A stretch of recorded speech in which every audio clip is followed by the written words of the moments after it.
भक्ति भाव भजन धूम तरी के आनंद ले लिया। बड़ी बढ़िया आप लोग बाहर से निर्गुण के भाव सुना, कोनो जोड़ नहीं बा, बड़ी ऊंची ऊंची बात। हाँ हो, लोग कहते हैं और हकीकत बात है कि कलाकार समाज का दर्पण होता है। इसीलिए रखा गया है का नाम। और कलाकार की बातों से दूगो चार आदमी अगर जागी जा जहाँ कार्यक्रम बा तो समझ ला गवैया के गाना सफल बा। और नहीं तो केतनो उनके बतौबा गुरुजी कि निर्जीव से बड़ा प्रेम बा, गलत बा। निर्जीवों से प्रेम नहीं बा। वो केवल अपन जिम्मेदारी अदा करत है कि लोग हमका कहीं ना पावे। कहो जे जिंदा के कदर नहीं करी सो मरे के कदर करी। कभो न कह पाई। केतना तई इतना पापी आदमी है गुरुजी कि माई बाबू जब चारपाई पे पड़ जाए तो कहीं कुछ दिन सेवा कैला हो सकत है कि मरे के बाद स्वर्ग भेटाई जाओ। हम तू के जल अच्छा ई आदत होती है सभी की।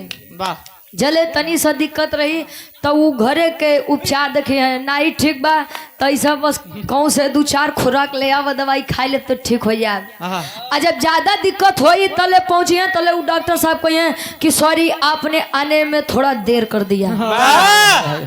तो वो लोग सोचिए कि जले माई बाबू के अंदर देह में जान बा तले बस कैसो भी दवाई करावत रहा ताकि दुनिया ही न कह सके कि अपने बुढ़ाऊ माई बाप के दवाई नहीं कराए। का गुरुजी? हाँ जी। तो निर्जीव से भी कोई प्यार नहीं करता है। अब आप 5 मिनट हमारी तरफ से एक छोट सा लोकगीत हो जाए।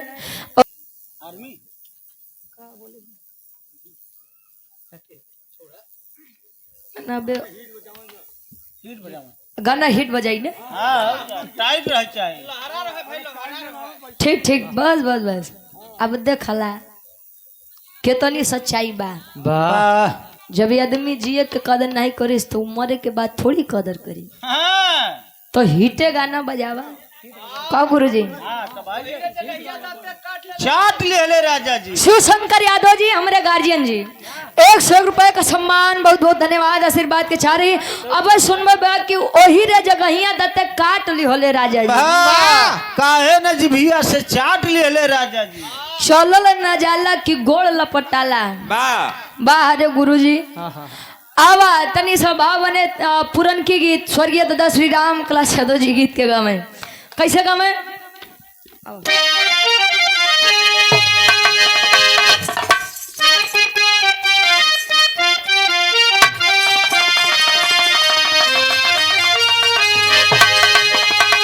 कोनो ननद अपने भौजाई से कहे भौजी रे भौजी का कहे?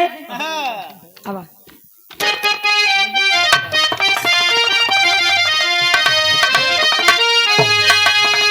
आरे सनना नरतिया डोले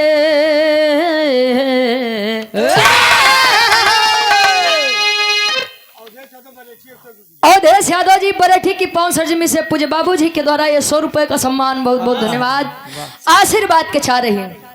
कहाँ कैसे? अरे सनना नरतिया डोले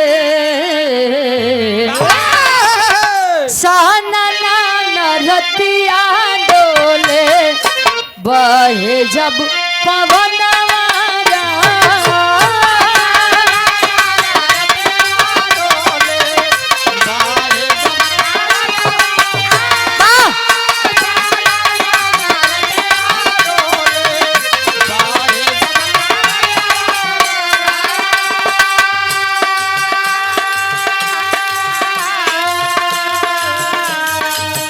सनना नरतिया डोले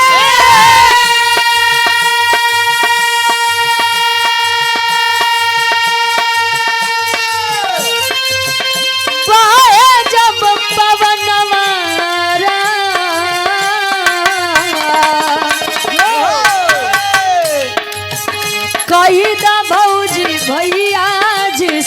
कही दा भौजी भैया जी से दई दे मोर गवनवारा दई दे गवनवारा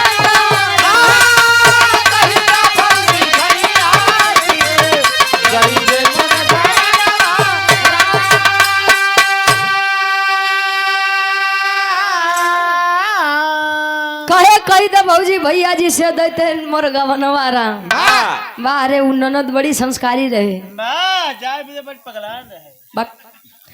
बात ही रहे कि पहले के समय में शादी हो तो गौना बाद में जाए, बाद में जैसे 3 साल 5 साल 7 साल 9 साल 11 साल 13 साल 15 साल 17 साल 19 साल 21 साल कम जाबो ही नहीं करे। हाँ भैया देखे हाँ पहले के समय में गौना ऐसे जवाब, लेकिन आज के समय में शादी होत बा तो तुरंत विदाई होत बा माई बाबू का तन कैसो बिटिया घरे के नीके नीक चली जाए तो बढ़िया बा। आज के समय में अपन इज्जत अपने हाथ बा। जाए लेकिन सिलेंडर लेके जाए। ये भाई सिलेंडर के नामे मत ला, नहीं तो ये तनी दिक्कत बा। ठीक बा वैसे यादव बिरादरी के लगे हर चीज के उपाय बा। बस इंतजार तो उस समय के बाद जब एक ऊपरी 100 रुपया के बिकाए तब हिर मने मन चरबई करी। हाँ और 100 रुपए का सम्मान सबसे बढ़िया कवि जी फर्ज में लिखा तो गुरु जी भाव बा कैसे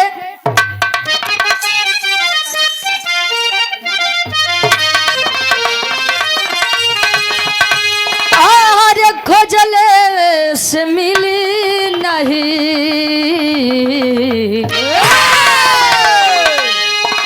अरे खोजले से मिली नहीं जन्नत जानवारा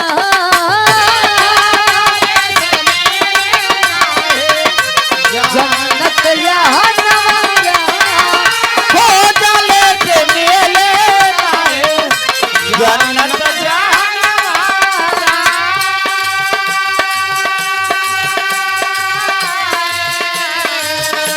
खोजले से मिली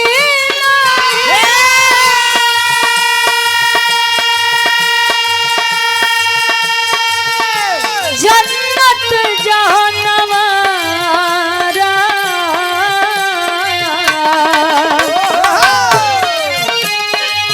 खुशी माई बाबू के रखल खुशी माई बाबू के रखल धन्य उललनवारा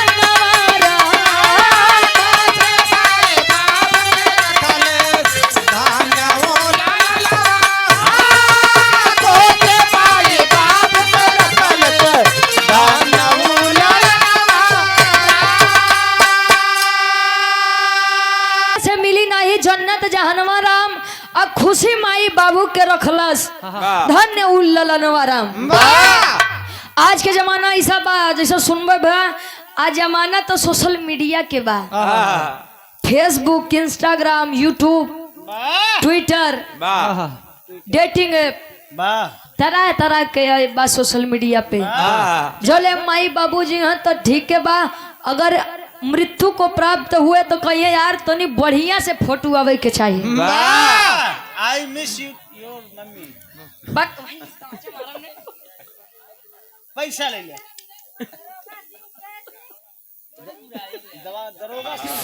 दरोगा सिंह जय सिंह भैया मेरे तिवारीपुर से ये 200 रुपए का सम्मान बहुत बहुत धन्यवाद आशीर्वाद के चाह रही माने तुम मनबा नहीं आई मिस योर डैडी।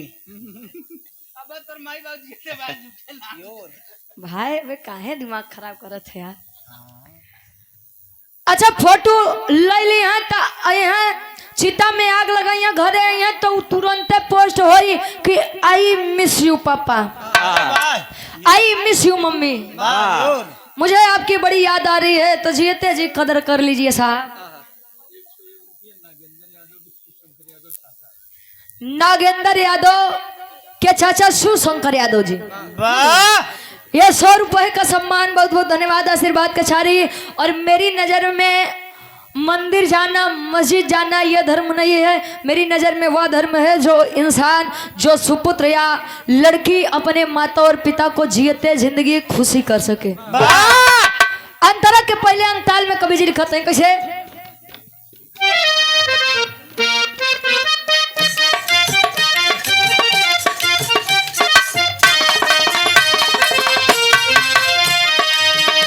झियले नदी होले कबहू एक लोटा पानी, झियले नदी होले एक लोटा पानी, झियले नदी होले एक लोटा पानी।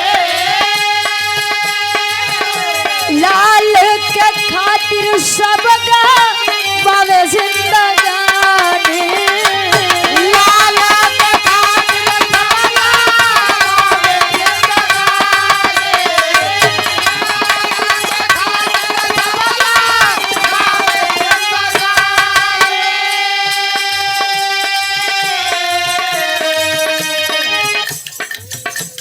दिहले कबहू एक लोटा पानी, अलाल के खातिर सब गवावे जिंदगानी अपने बेटे के लिए। अच्छा एक बात है गुरुजी, हाँ जी, राख होने के लिए इंसान हर दिन, हर समय, हर सेकंड एक दूसरे से जलता है, जबकि जानता है कि मंजिल हमार अग्नि बा, उ गंगा के तीर बा। जानने के बावजूद भी हर एक इंसान दूसरे से जलता रहता है। अरे गुरुजी,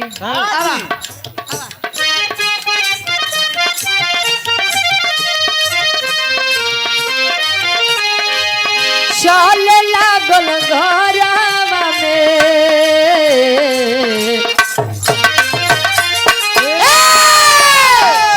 चल लागल घरवा में, चल लागल घरवा में, मेहरी के ससनारा, चल लागल घरवा में, मेहरी के ससनारा, चल लागल घरवा में, मेहरी के ससनारा।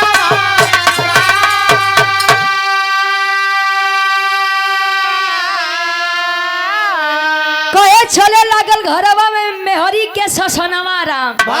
रुक जा। अच्छा एक छोटा सा सवाल है बड़का बाबू, हाँ, एक छोटा सा सवाल बा। हाँ सबसे, यहाँ पर बैठे सभी से मेरा एक छोटा सा सवाल है।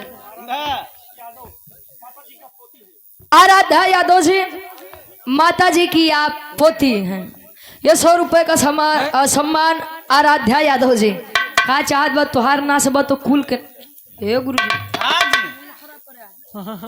ये सुंदर माला 100 रुपए का सम्मान, बहुत बहुत धन्यवाद। सभी से एक छोटा सवाल है, आप लोगों से भी एक छोटा सा सवाल है कि एक शादीशुदा लड़के की जिंदगी बर्बाद करने में सबसे बड़ा हाथ किसका होता है? मेहरारू के। हम जानते कि मन से दुख के नहीं हुए। गंगा प्रसाद यादव जी तिवारीपुर से 100 रुपए का सम्मान, बहुत बहुत धन्यवाद। एक शादीशुदा लड़के की जिंदगी बर्बाद करने में अगर सबसे बड़ा हाथ होता है तो उसकी माँ और उसकी बहन का होता है। यस, बहन नहीं बर्बाद हुई। हाँ हाँ, तुहार जैसे भैया शादीशुदा बहन और माँ का हाथ होता है एक लड़के की जिंदगी बर्बाद करने में। कैसे जाना थे? तू अपने बेटवा और पतोहू से ज्यादा इज्जत घरे के शादीशुदा बिटिया और दमादे के दे लगे हम। पहले के लोग अपन बिटिया विदा करें कहे कि हंसी खुशी आओ हमारे घरे आवे खोता, आज झगड़ा लड़ाई कई के हमार पगड़ी चीन डुबाओ ये बिटिया। हाँ बाबू परेशान मत हो, रहा नहीं। हाँ। आज के समय में माई बाबू विदा करे लगे तो समझिए कि ज्यादा परेशान मत हो। माई बाप अब तहार जियत है। दिक्कत हो जो सिलेंडर दे रहे बिटिया, फिर सिलेंडर एक बात लाख खड़ा। हाँ तो के लिए खड़ी हो जाओ। बाहरे जमाना वैसे एक बात बा कि जहाँ जकर जितना कायदा बहुत ने करे तो ज्यादा बढ़िया बनाई तो वह होई कि धोबी के कुत्ता न घर के न घाट। नहीं तो पहले दिन पहुना हाँ और दूसरे दिन ठेहुना वाह और तीसरे दिन केहुना पहले जिंदाबाद यहाँ तो कहिए कि भैया का खाबा वाह वह ललका मुर्गा दसिवा वाला और दूसरी बारी में यहाँ कहिए पनीर बनवा दे कि सूरन के सब्जी बनवा दे वाह और तीसरी बार जब यहाँ कहिए काम करा तनी सा खिचड़ी डाल दे हम खा ले हमार दमा साहब भी खा ली हम वाह नेपानो खा ले महारानी दीन यादव जी जेसीबी वाले हमारे गार्जियन जी के द्वारा तिवारीपुर से 100 रुपए का सम्मान बहुत बहुत धन्यवाद। तो का करबा अगर 2 4 6 साल में पहुंचबा तो इज्जत मिली और रोज रोज पहुंचबा तू हो जानी कि हमार दम एकदम लतखोर बाकी का भैया अंतरक के दूसरे अंताल में कवि जी लिखाते हैं कैसे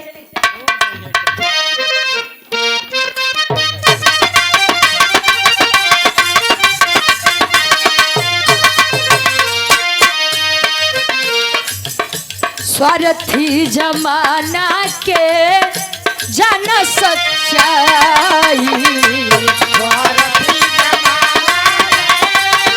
जान सच्चाई स्वार्थी जमाना के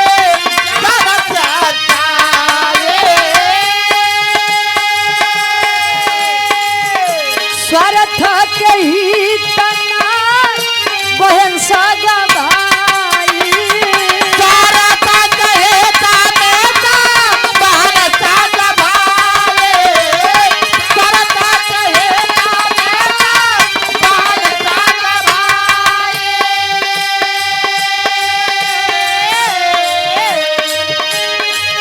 कर जमाई बाबू के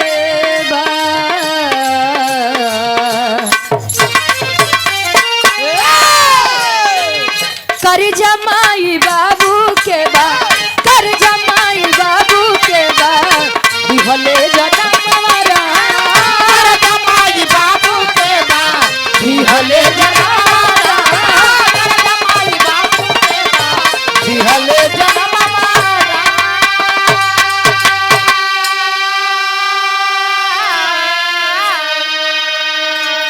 कर्जा माई बाबू के बाद दिहले जन्म राम जन्म हुआ है तो ऐसा नहीं बा कि ना तो तोरे गोड़ बन हाथ बन दिमाग बा का गुरुजी हाँ तोरे सब कुछ बा मनुष्य योनि में अगर जन्म मिला है तो खुद की मेहनत से भी कुछ करिए नहीं तो कितना आदमी हम किस्मत के भरोसे बैठे हैं अरे किस्मत तो उनकी भी होती है जिनके पास हाथ नहीं होते हैं कहो लोग कहते हैं कि हाथ के लकीर जवन खिंचा जाओ वो होई आज करे हाथ नहीं बकाओ करे किस्मत नहीं बकाओ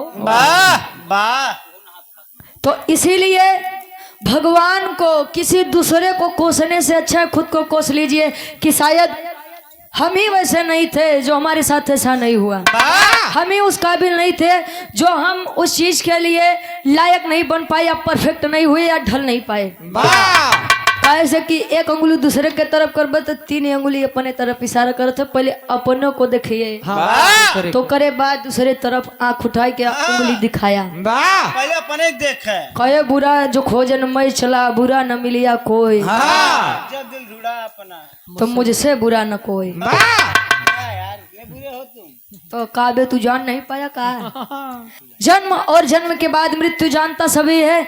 मैं ये नहीं कहती कि आप पैसे मत कमाइए आप अपना परिवार मत देखिए लेकिन एमा ई मत सोचा कि कैसो पड़ोसी के आंख फूटे हाँ तो कर वाली हमार हो जाए का जमीन जायदाद वो मेहनत से करके बेचारा अपना जमीन जायदाद कुछ भी बनाया है तो हड़पे के चक्कर में कहीं पड़ा है। आप भी मेहनत करिए आप भी कमाइए और नहीं हो तो बस संत आदमी बन जाए। हाँ लंठ संत आखिरी में खन्नान का परिचय बा आवा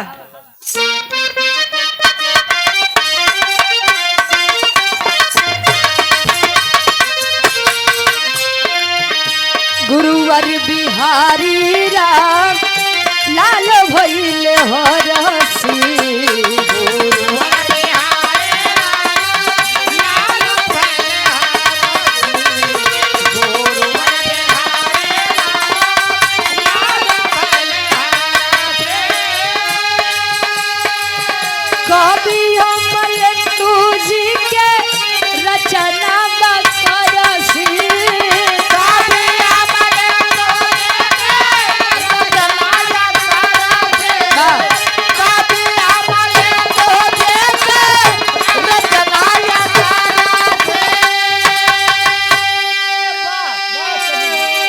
अरे रुचिया दो कहे कैला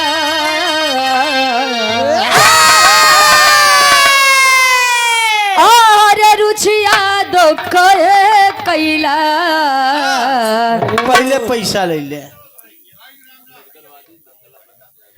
अम्बेडकरवादी मंगला प्रसाद यादव जी तिवारीपुर से हमारे बड़े भाई के द्वारा ये 100 रुपए का सम्मान, बहुत बहुत धन्यवाद, आशीर्वाद के चाह रही। अच्छा ठीक ठीक, बहुत बहुत धन्यवाद। अच्छा भैया के जय भीम नमो बुद्धाय, बहुत बहुत धन्यवाद।